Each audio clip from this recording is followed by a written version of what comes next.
बस्ती मंडल मुख्यालय पर स्थित औद्यानिक प्रयोग एवं प्रशिक्षण केंद्र पूरे देश में अपना अलग महत्व रखता है।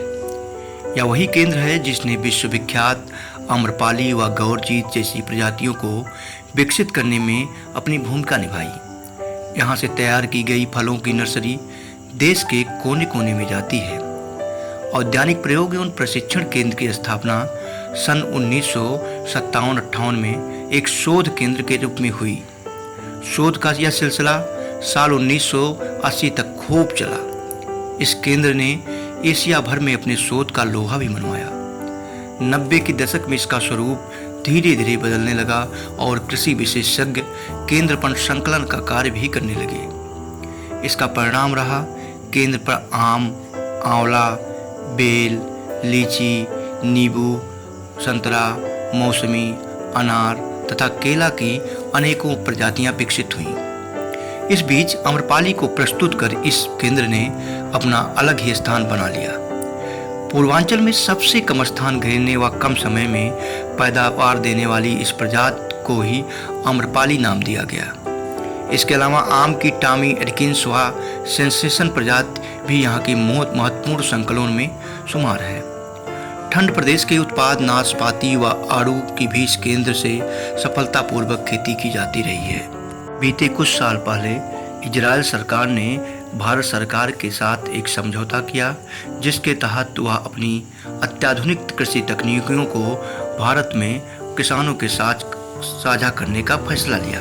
इस समय हम उत्तर प्रदेश के गौरव उत्तर प्रदेश किसान उद्यान विभाग के औद्यानिक प्रयोग एवं प्रशिक्षण केंद्र के इंडो इजराइल सेंटर पर हैं और यह इंडो इजराइल सेंटर का प्रदर्शन प्रक्षेत्र है जो कि राष्ट्रीय राजमार्ग 28 से सटा हुआ है। और यहाँ आने के बाद आपको आधुनिक फल और सब्जियों के पौधे जो हैं उनकी प्रौद्योगिकी देखने को मिलती है और जो इजराइल की तकनीकी है उस तकनीकी से कैसे नर्सरी तैयार किया जाए और कैसे उसका व्यावसायिक तरीके से उत्पादन किया जाए, इसकी पूरी जानकारी यहाँ पर मिलती है। और आप पीछे बोर्ड भी देख रहे होंगे, यहाँ पर आपको दो देशों का झंडा भी दिख रहा होगा, भारत और इजराइल का, जिस पर लिखा हुआ है Indo Israel centre of excellence for mango, district बस्ती उत्तर प्रदेश। यहाँ पर मैंगो यानी आम की विभिन्न प्रजातियों पर शोध होता है। और आपको एक बात और बता दूं, पूरी दुनिया में विख्यात एक वैरायटी है जिसका नाम है गौरजीत, जिसका सुगंध और स्वाद सभी लोगों को अपना मुरीद बना देता है। बात जब आम की आती है तो आम्रपाली को भी हम नज़रअंदाज नहीं कर सकते हैं। इन दोनों वैरायटियों पर यहाँ पर शोध किया गया। पूर्वी उत्तर प्रदेश में के जलवायु योग्य यह पौधा सबसे मुफीद माना गया और सबसे अच्छी बात है कि ये पौधा कम क्षेत्रफल में भी लगाया जा सकता है। इसका जो फैलाव होता है वो बहुत कम होता है और दोनों वैरायटियों की अपनी एक अलग ही खासियत है। एक वैरायटी जिसको हम गौरजीत के नाम से जानते हैं, वह अपना सुगंध, अपने स्वाद के लिए जाना जाता है। और मार्केट में जब आमों की आगत कम होती है तो गौरजीत सबसे पहले मार्केट में आता है और सबसे अधिक रेट पर यह बिकता भी है, जिससे किसान अधिक लाभ कमा सकते हैं। तो हम इस समय प्रदर्शन प्रक्षेत्र में हैं, इंडो इजराइल के प्रदर्शन प्रक्षेत्र में है, जो कि उद्यान विभाग का प्रदर्शन सेंटर है। और हमारे साथ हैं उद्यान विभाग के निरीक्षक हैं श्री राम विनोद मौर्य जी। पूरी जानकारी आपको देंगे कि यहाँ के किस तरह के पौधे तैयार किए जाते हैं, किस तरह के फलों के वैरायटियों पर शोध होता है और कौन कौन सी वैरायटियों का पौधा यहाँ पर उपलब्ध होता है और कैसे यहाँ पर किसान भाई खरीदारी करें। धन्यवाद पांडे जी। सर, पहले हम ये जानना चाहेंगे कि ये जो सेंटर ऑफ एक्सीलेंस है, यहाँ पर किस तरीके से शोध का कार्य होता है और किस तरीके से नर्सरी तैयार की जाती है। एक्चुअली पांडे साहब, मैं आपको बताना चाहूँगा कि भारत इजरायली मैत्री के परिप्रेक्ष्य में ये कृषि परियोजना स्टार्ट की गई और इसमें जो टेक्नोलॉजी है वो इजराइल टेक्निक की है और उसी पे ये हमारा सेंटर जो है ये फल उत्कृष्टता केंद्र, भारत इजराइल आम उत्कृष्टता केंद्र स्थापित किया गया। ये अब से 2 साल पहले ही स्थापित किया गया और इसमें विभिन्न प्रकार के ये देश विदेश के जो वैरायटियां हैं उनका यहाँ पे कलेक्शन किया गया। तो जो आमों की दुनिया है उसमें तो करीब 1200 प्रजाति अब तक रिकॉर्डेड हैं और भी कई वाइल्ड हैं। तो जो जिस देश की अच्छी प्रजाति होती है उसका यहाँ पे जर्मप्लाज कलेक्शन किया गया है। जर्मप्लाज कलेक्शन में करीब यहाँ पे ये 8,000 मदर प्लांट्स लगाए गए हैं। यहीं पे ये मनरेगा वित्त पोषित करके करीब 6500 पौधे लगाए गए और बाकी ये विभागीय उससे लगाए गए हैं। तो पौधों की वैरायटी में अगर देखा जाए तो यहाँ पे जो हमारी ये व्यावसायिक प्रजाति है, गौरजीत, आम्रपाली, दशहरी, लंगड़ा, चौसा, बॉम्बे ग्रीन, सुकुल, ये सारी प्रजातियां हमारी जो हैं पहले से हैं वो हैं। और नई प्रजातियों में हमारे पास Ambika, Ambika, Sensation, Tommy Atkins, याकुती इजराइल की प्रजाति है और बहुत ही अच्छी है, कलर्ड होती है। और जो किसान लगाते हैं तो 200-250 रुपये पर केजी आसानी से इसको बेच लेते हैं। अंबिका, तो इस तरह से हमारी एक प्रजाति है आपकी मलिका पल्प में बहुत अच्छा यूज होता है। उसके फल जो होते हैं 500 ग्राम से लेकर के 800 ग्राम तक के होते हैं। तो यील्ड काफ़ी देती है मलिका। और हमारी जो मैंगो प्रदर्शनी लगती है उसमें विनर भी रह चुकी है मलिका और गौरजीत। इन्हीं का रहता है कि अगर प्रदर्शनी अर्ली लगती है तो ये सील्ड गौरजीत को मिल जाता है, अगर लेट होता है तो मलिका को मिलता है। अब देखिए अभी ये कल प्रदर्शनी है और किसके सर पे मढ़ा जाता है कि मलिका जीतती है कि गौरजीत की आवक बहुत कम हो गई है, अब समाप्ति पे है। तो काफ़ी उम्मीद है कि मलिका या रंगीन प्रजाति में किसी को सील्ड मिलेगी। तो हाँ सर, अभी हम बहुत सारी जानकारियां और भी लेंगे और अंदर चल करके जो वहाँ पर रिसर्च हो रहा है। और आपको बता दूं कि उत्तर प्रदेश में जब भी उद्यान विभाग की बात आती है तो उत्तर प्रदेश में सिर्फ 2 ही जिलों की उनका नाम लिया जाता है। एक तो जो मुझे जानकारी है बस्ती जनपद और सहारनपुर जनपद के, और बस्ती जनपद उसमें सबसे ऊपर है। यहाँ पर पिछले सरकार में जो सेंटर ऑफ एक्सीलेंस खुलना था, सब्जी और फल दोनों पर रिसर्च होने थे, दोनों के लिए हुआ था, लेकिन सरकार ने सब्जी के लिए दूसरे जिले के लिए चयन किया। लेकिन फ्रूट और सब्जियों दोनों का यहाँ पर पौध तैयार होता है और किसान खुद पौध यहाँ तैयार करा सकते हैं और यहाँ तैयार किए गए पौध की खरीदारी करके भी उसका रोपण कर सकते हैं। तो अभी हम अंदर चलेंगे और जानेंगे कि रंगीन प्रजाति और उसकी खूबियां क्या है। ये आप देख रहे हैं आम्रपाली का पौधा है। आम्रपाली जो है दशहरी और नीलम के क्रॉस से बनाया गया है और इसमें सबसे अच्छा ये है कि एकांतर फलत की प्रॉब्लम नहीं होती, हर साल इसमें फलत आती है और पैदावार की दृष्टि से अच्छा है। दूसरा क्या है कि ये पछेती किस्म है और जिस समय बाजार में आम खत्म हो जाते हैं उस समय ये तैयार होता है तो किसानों को इससे आय मिलती है। यहाँ आप देखते हैं कि जो फल हैं उनके ऊपर बैगिंग की गई है। बैगिंग इसलिए की गई है कि एक फ्रूट फ्लाई होती है जो इसमें अपना अयगले कर देती है और अंडे देने की वजह से जब वो हैच होते हैं तो उसमें सुराख हो जाता है और वो काना हो जाता है। तो इसको खाने में किसी को पसंद नहीं आता और मार्केट में क्वालिटी इसकी ख़राब हो जाती है। तो क्वालिटी इंप्रूव करने के लिए ये ज़रूरी है कि हमारे किसान भाई अपने क्या कहते हैं हर फ्रूट पे बैगिंग कर दें। और बैगिंग का कोई बहुत ज़्यादा कास्ट नहीं आता, ये 20 पैसे 25 पैसे पर बैग कास्ट आता है और थोड़ा लेबर चार्ज है तो उस पर लगा दिए तो ये काफ़ी अच्छा हो जाता है। तो इस तरह से आम्रपाली जो है हमारी व्यावसायिक किस्मों में इस समय बहुत अच्छा है। उद्यान निरीक्षक राम विनोद मौर्य ने बताया कि इस केंद्र के जरिए पूर्वी उत्तर प्रदेश को किसानों को बागवानी में तकनीकी जानकारी और सस्ती खेती से ज़्यादा उत्पादन किए जाने की जानकारियाँ प्रशिक्षण के जरिए उपलब्ध कराई जा रही हैं। इसी के साथ यहाँ पर उन्नत किस्म के पौधों की नर्सरी तैयार कर बागवानी के जरिए किसानों और युवाओं को बागवानी से जोड़कर रोजगार मुहैया कराए जाने का काम भी किया जा रहा है।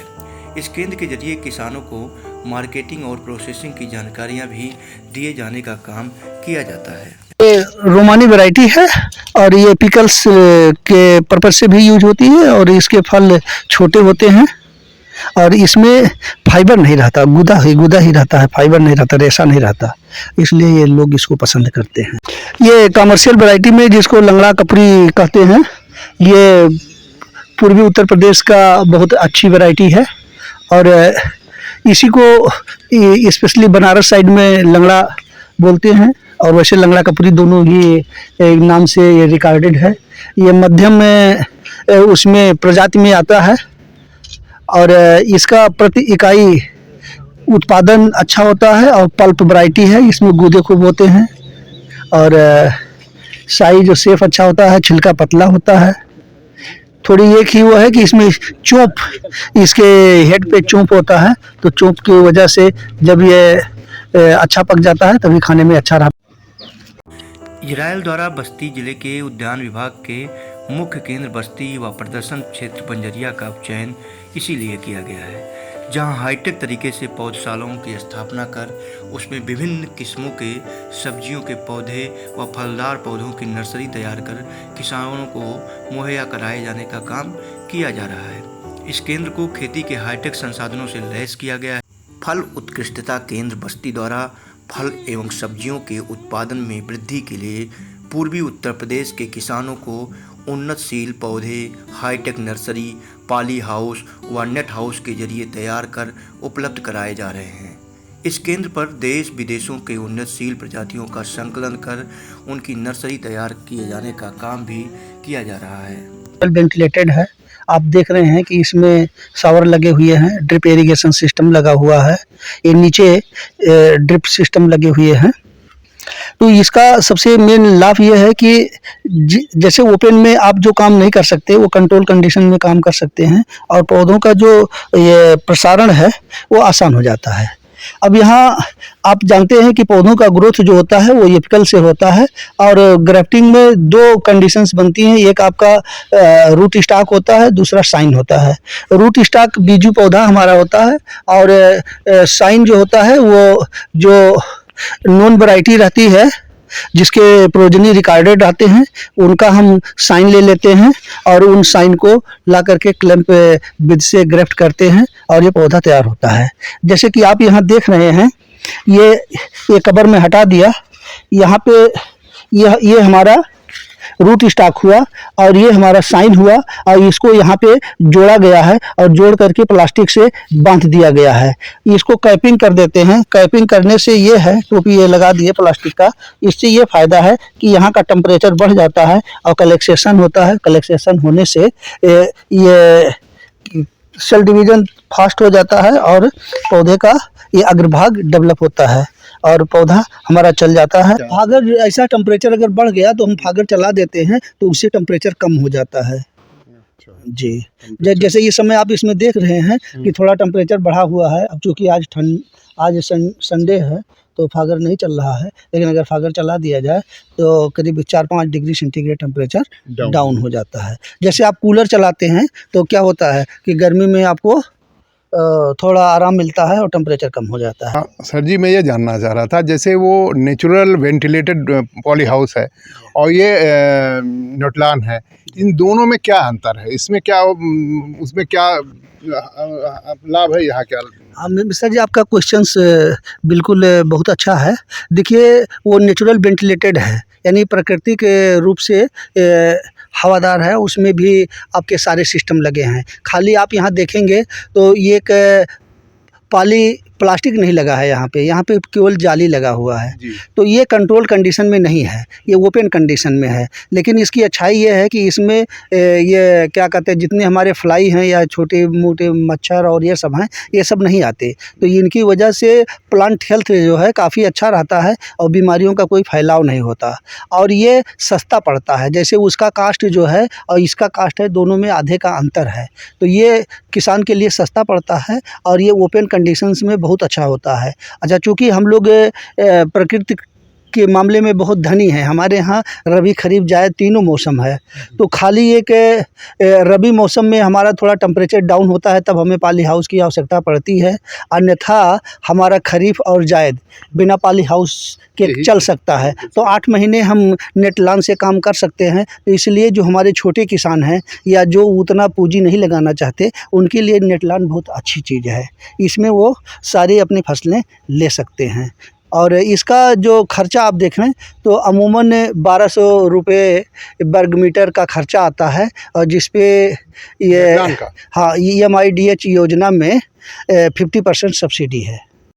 इस केंद्र पर हाईटेक तरीके से पौधशालाओं की स्थापना कर उसमें विभिन्न किस्मों के फलदार व सब्जियों के पौधों की नर्सरी तैयार किए जाने का काम किया जाता है। इस केंद्र को खेती के हाईटेक संसाधनों से लैस भी किया गया है, जिसमें ऑटोमेटिक सिंचाई व उर्वरक संयंत्र, मौसम पूर्वानुमान यंत्र, हाईटेक पौधशाला व प्रशिक्षण केंद्र सहित कई प्रकार के उन्नत तकनीकियों को आसानी से देखा जा सकता है। राज्य सरकार के सहयोग से स्थापित फल उत्कृष्टता केंद्र में बागवानी को बढ़ावा देने के लिए आधुनिकतम तरीकों से कार्य किया जा रहा है, जिसमें दूसरे रोजगार की तरफ मुड़ चुके युवाओं को भी आसानी से बागवानी से जोड़कर उन्हें रोजगार मुहैया कराया जा सके। यहाँ की विशेषताएं जो इस केंद्र को किसानों को आसानी से अपना मुफीद बना लेती हैं, निश्चित ही बागवानी की दिशा में एक अनूठा कदम साबित हो रही है। Centre of excellence for fruit के इस क्षेत्र में लगभग 1152 वर्ग मीटर में आधुनिक व उच्च तकनीकी से युक्त पौधशाला की स्थापना भी की गई है, जिसमें किसानों के लिए प्रतिवर्ष लगभग 10 लाख पौधे तैयार किए जा रहे हैं। इसका उद्देश्य किसानों को फल सब्जियों से अधिक उत्पादन प्राप्त करने हेतु बीमारियों से मुक्त पौधे उपलब्ध कराना है। इस पौधशाला को इस टेक्नोलॉजी से तैयार किया गया है, जिससे पूरे वर्ष यहाँ पौधे तैयार किए जा रहे हैं। इसमें पौधों की आवश्यकता के अनुसार तापक्रम व अधिक किए जाने की सुविधा भी है। इस हाईटेक नर्सरी को पूरी तरीके से मजबूत पॉलीथीन शीट से तैयार किया गया है, जिसके चलते पौधों के ऊपर कीट व बीमारियों का प्रकोप लगभग शून्य रहता है। और पौधशाला में पौध उत्पादन के लिए मिट्टी की जगह पर कोकोपीट और वर्मिकुलाइट एवं परलाइट का भी प्रयोग किया जाता है, जिसमें बीजों का जमाव अच्छा होने के साथ ही पौधों की पैदावार भी बड़ी तेज़ी से होती है। इस पौधशाला में टमाटर, मिर्च, शिमला मिर्च, गोभी, बैगन, पपीता, तुरई, लौकी, भिंडी, कद्दू व करेला जैसी तमाम सब्जियों के पौधे भी आसानी से कम मूल्य में तैयार किए जाते हैं। केंद्र द्वारा किसानों, महिलाओं और युवाओं को बागवानी से जोड़ने के लिए, रोजगार से जोड़ने के लिए केंद्र पर विभिन्न कृषि विश्वविद्यालयों व भारतीय अनुसंधान संस्थानों द्वारा विकसित की गई आम की रंगीन प्रजातियों के पौधों को संकलित कर उनका मदर ब्लॉक भी बनाया जा रहा है, जिससे क्षेत्र के किसानों को आम की रंगीन प्रजाति के पौधे तैयार कर उन्हें आसानी से उपलब्ध कराए जा सकते हैं, ताकि किसान आम की बागवानी से अच्छी आमदनी प्राप्त कर सके और अपनी माली हालत को आसानी से ऊपर उठा सके। केंद्र द्वारा तैयार किए जा रहे आम के इन रंगीन किस्मों की कीमत प्रचलित आम की सामान्य वैरायटियों से कई गुना ज़्यादा मिलती है, इसलिए किसान यहाँ से रंगीन किस्मों को अपने खेतों में रोपकर आसानी से अपनी आमदनी को न केवल बढ़ा सकते हैं, बल्कि लोगों को आम की रंगीन प्रजातियों का स्वाद चखा करके अपना मुरीद भी बना सकते हैं। यहाँ पर मैं जो आपको पौधे दिखा रहा हूँ, यह देश की टॉप मोस्ट पसंद की जाने वाले आम के वैरायटियाँ हैं, और मैं आपको अभी दिखाऊंगा कि जो वैरायटियाँ हैं वो अपनी अपनी अलग अलग खूबियों के लिए जानी जाती हैं। सामने आप देख सकते हैं कि मल्लिका का ये मदर प्लांट लगा हुआ है। इससे जो कलमी पौधे हैं, मूल वृंत यानी बीजू पौधे से कलमी पौधे तैयार किए जाते हैं, उसके लिए पौधा लगाया गया है। पूरी लाइन मल्लिका की है, और आप देख सकते हैं कि यहाँ पर फलत भी ली जा चुकी है, और यह जो है खाने में, स्वाद में और अपनी सुगंध में बहुत अच्छा माना जाता है अम्बिका को। और सामने आप एक विदेशी प्रजाति देख रहे हैं, वैरायटी देख रहे हैं, जिसका नाम टॉमी एटकिंस है, और ये इसकी रो है, ये लाइन है, और इन लाइनों में एक आम मैं आपको दिखा दूं, बहुत नज़दीक से दिखाता हूं, कितना खूबसूरत और प्यारा आम है। और एक कलर होता है, यानी आज के दौर में कलर आमों की जो प्रचलन है बढ़ रहा है, लोग ज़्यादा पसंद कर रहे हैं। तो एक रंगीन प्रजाति है आम की, और इस आम को लोग ज़्यादा पसंद कर रहे हैं। और यह जो पौधे देख रहे हैं, यह सब मदर प्लांट है, इनसे नए पौधों को तैयार किया जाता है। और हम इस समय centre of excellence for fruit बस्ती में है। 2 वैरायटियों के बारे में मैंने बताया। तीसरी वैरायटी का रो मैं दिखाता हूँ आपको। ये तीसरी वैरायटी का रो है और ये दशहरी है, जो सबसे चिरपरिचित वैरायटी मानी जाती है, सबसे पसंदीदा रोगों की वैरायटी मानी जाती है और मार्केट में सबसे ज़्यादा आवक इस दशहरी प्रजाति की होती है। तो इसका रो भी है, ये भी मदर प्लांट है, इनसे पौधे तैयार किए जाते हैं। और बस्ती जनपद का उद्यान विभाग यहाँ का औद्यानिक प्रयोग एवं प्रशिक्षण केंद्र पूरे दुनिया में अपना अहम स्थान रखता है। तो 3 वैरायटियों के बारे में मैंने बताया और चौथी वैरायटी के बारे में भी मैं दिखाता हूँ। ये सेंसेशन प्रजाति है। चौथी जो लाइन है एक विदेशी प्रजाति वैरायटी है और इसमें फलों की तुड़ाई की जा चुकी है, लेकिन एक फल मैं आपको दिखा रहा हूँ। यह भी पसंदीदा प्रजाति में जानी जाती है। आम की सबसे पसंदीदा देख सकते हैं कि इसकी जो वज़न है, जो इसकी साइज़ है, बहुत अच्छी है।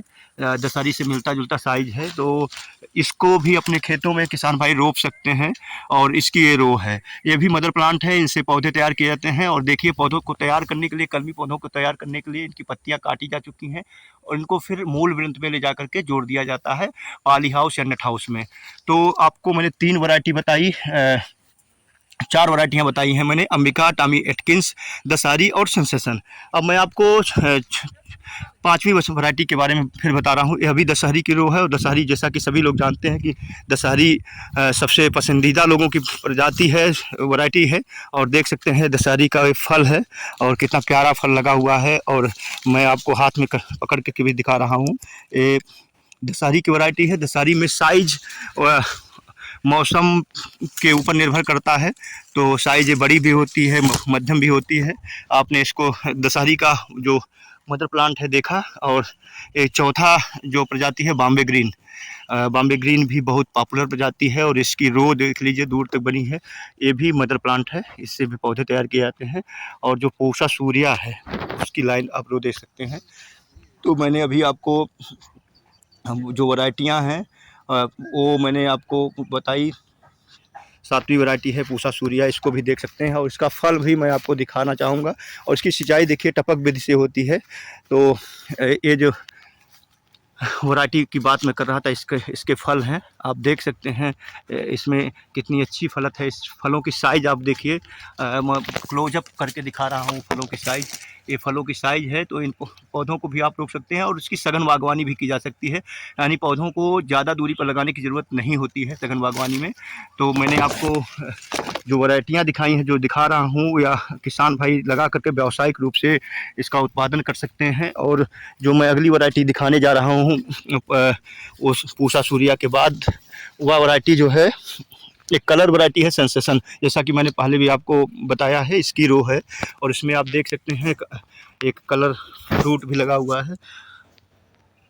ये सेंसेशन की कलर्ड वैरायटी है आम की। और आज कल का जो दौर चल रहा है, लोग कलर्स मैंगो कलर आम ज़्यादा पसंद करते हैं। इसके अलावा सामने मल्लिका वैरायटी है, मल्लिका का फलक भी मैं दिखा रहा हूँ, रो भी दिखा रहा हूँ। इसके जो फल है बड़ा होता है, आपको मैं क्लोजअप दिखाऊंगा और नज़दीक ले जा करके देख सकते हैं। जो वैरायटी है मैं आपको क्लोजअप करके दिखा रहा हूँ, मल्लिका वैरायटी। तो इसका व्यावसायिक उत्पादन किसान करने के लिए सेंटर ऑफ एक्सीलेंस बस्ती से संपर्क कर सकते हैं, यहाँ पौधे प्राप्त कर सकते हैं और यह भी मदर प्लांट है। इसके अलावा अगली जो वैरायटी आपको मैं दिखाने जा रहा हूँ, या अल्फांसो है। सबसे चिरपरिचित और सबसे पॉपुलर प्रजाति अल्फांसो है, पूरी दुनिया में इसको पसंद किया जाता है। तो इसको हापुस भी कहते हैं अल्फांसो को। ज़्यादा दिनों तक इसको सुरक्षित रखा जा सकता है। तो एक बार मैं बागीचे में आपको ले चल करके मदर प्लांट का दर्शन भी करा रहा हूँ, फलों का दर्शन करा रहा हूँ। देखिए कितना सुंदर पौधा है, कितनी सुंदर फलत लगी हुई है। तो आप लोग भी आम की बागवानी करना चाहते हैं, आम की खेती करना चाहते हैं, तो सघन बागवानी कर सकते हैं। सारे पौधे मदर प्लांट हैं।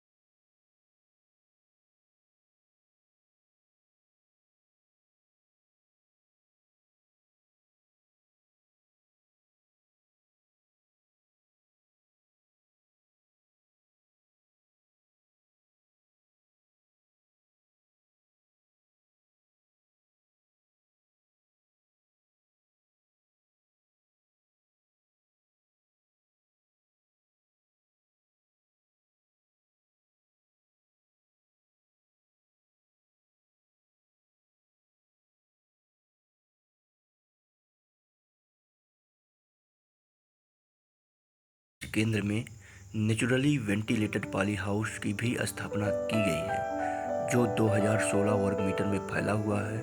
इसमें पौधों के रखरखाव से उसमें बड़ी तेज़ी से वृद्धि होती है। इसके बाद इन पौधों में कलम बांधने का काम पूरा किया जाता है। यहाँ से कलम बांधे गए पौधों को परिपक्वता के लिए नेट हाउस में हस्तांतरित किया जाता है। इन पौधों को ऑटोमेटिक टेक्नोलॉजी के जरिए पोषक तत्व, पानी भी उपलब्ध कराया जाता है। इसमें लगभग एक साथ 25,000 पौधे तैयार किए जा सकते हैं। साथ ही यहाँ पर सेट नेट हाउस भी स्थापित किया गया है। इस फल उत्कृष्टता केंद्र में सेट नेट हाउस की स्थापना की गई है। यह 2016 वर्ग मीटर क्षेत्र में फैला हुआ है। इसमें भी एक साथ 25,000 बीजू पौध तैयार किए जा सकते हैं। सेट नेट हाउस में नेचुरली वेंटिलेटेड पॉली हाउस में तैयार किए गए कलमी पौधों को हस्तांतरित किया जाता है, जो यहाँ परिपक्व होने तक रखे जाते हैं। इन पौधों को ऑटोमेटिक विधि द्वारा निर्धारित मात्रा में उर्वरक व पानी उपलब्ध कराया जाता है। जो दृश्य आपको दिख रहा है, इसे इंसेक्ट नेट हाउस के नाम से जाना जाता है। इस इंसेक्ट नेट हाउस को 2016 वर्ग मीटर में स्थापित किया गया है, जिसमें हम सामने जो देख रहे हैं वह मदर प्लांट यानी मातृ वृक्ष हैं। इन मदर प्लांट को बड़े बड़े गमलों में लगाया गया है, जिससे यहाँ कलमी पौधों को तैयार करने हेतु साइनेस्टिक यानी ग्राफ्टिंग हेतु कलम प्राप्त किया जाता है। इस Indo Israel centre of excellence में इजरायली तकनीकी पर ऑटोमेटिक फर्टिगेशन यूनिट भी लगाई गई है, जो बागवानों को सिंचाई व उर्वरक के समुचित उपयोग की जानकारी देने के लिए कंप्यूटर प्रोग्रामिंग से जुड़े ऑटोमेटिक फर्टिगेशन यूनिट के जरिए सिंचाई की अत्याधुनिक तकनीकी से रूबरू कराती है। इसके जरिए यहाँ तैयार होने वाले नर्सरी के पौधों को ज़रूरत के मुताबिक पोषक तत्व, सिंचाई सुविधा आदि उपलब्ध कराया जाता है। यहाँ की मशीनें मौसम के अनुसार स्वतः चालू हो जाती हैं और ज़रूरत के मुताबिक पौधों में पानी व पोषक तत्व पहुँचाने का काम सेंटर ऑफ एक्सीलेंस बस्ती में हूँ। इसके लिए संयंत्र में बड़े-बड़े सहयोग से संचालित हो रहा है जोड़ा और गया जो है, आप जिसमें लाइनें देख रहे हैं, पोषक तत्व, बहुचर्चित प्रजाति आम्रपाली की लाइनें हैं। फिर से एक बार बात बोल दूं, आम्रपाली आम की लाइनें हैं और ये दूर तलक आपको सघन रूप से पौधे दिख रहे हैं। ये बहुत बेहद ही नज़दीक पौधे हैं और इनकी फलत आप देख सकते हैं। फलत बहुत ही ज़्यादा मात्रा में पौधों में फलत है। और इसको और मैं अगर क्लोज करूं, जूम करूं तो क्योंकि लाइट सही नहीं पड़ रही है, लेकिन आप देख सकते हैं कि सघन बागवानी में हम कैसे ज़्यादा से ज़्यादा मात्रा में आम के पौधों से फलत ले सकते हैं और बहुत ही मतलब ज़्यादा फलत है। और सघन बागवानी का एक उद्देश्य है, आप भी सघन बागवानी करना चाहते हैं, उसमें बेहद नज़दीक से पौधे लगाए जाते हैं। आप देखिए जो आम में फलत आई है, कितने छोटे पौधे में पूरा पौध आम से लदा हुआ है। और ये आम्रपाली है जो पूर्वांचल सहित पूरे देश में इस समय प्रसारित है। और ये पौधे आम्रपाली के बहुत बड़े नहीं होते हैं, इसलिए इसको सघन बागवानी के रूप में हम इस्तेमाल कर सकते हैं। इन पौधों को हम बहुत नज़दीक से रोप सकते हैं, उनसे फलत ले सकते हैं। आप देखिए एक आम है, पूरा आम से पेड़ लदा हुआ है। जगह में देखिए पूरा का पूरा पेड़ आम से लदा हुआ है और कोई ऐसा पेड़ नहीं है जिसमें आम न दिख रहे हों। यानी अगर हम व्यावसायिक रूप से आम के पौधों से कमाना चाहते हैं, खेती करना चाहते हैं आम की, तो आम्रपाली की खेती कर सकते हैं और उससे हम ज़्यादा फलत ले सकते हैं। और बड़े मैं फिर से एक बार आपको दिखाऊंगा दूर तलक सघन बागवानी का दृश्य पूरा देखिए किसानों को दी जा रही है। और इधर बगल में जो पौधे दिख रहे हैं खेतों में, सब मदर प्लांट है। आने वाले समय में इनसे जो है पौधे तैयार किए जाएंगे। ये विभिन्न वैरायटियों के आम के पौधे हैं, तो आप देख सकते हैं और बस्ती से इनकी खरीदारी भी कर सकते हैं। जीवन स्तर को भी बढ़ावा देना है। मासों से कितना दूर चले गए भाई अपने औद्यानिक प्रयोग एवं प्रशिक्षण केंद्र बंजरिया के परिसर में स्थित Indo Israel centre of excellence में हमको लगता है मुरकट्टी के आसपास कहीं है। वैरायटी भी लोगों को आकर्षित बहुत सारे लोगों का हमको लगता है। रंगीन आम के बाग में गुलाब खास देखने में छोटा लेकिन सुंदरी कलर का होता है। यह लोगों को आकर्षित कर रहा है। यह आम 50 से 100 ग्राम का होता है। इसी बाग में जामुन के कलर का सेंसेशन आम भी है। यह 200 से 250 ग्राम तक का होता है। हुस्न आरा भी यही का है। 2 कलर का हल्का पीला और सुंदरी कलर का आम की साइज 80 से 100 ग्राम।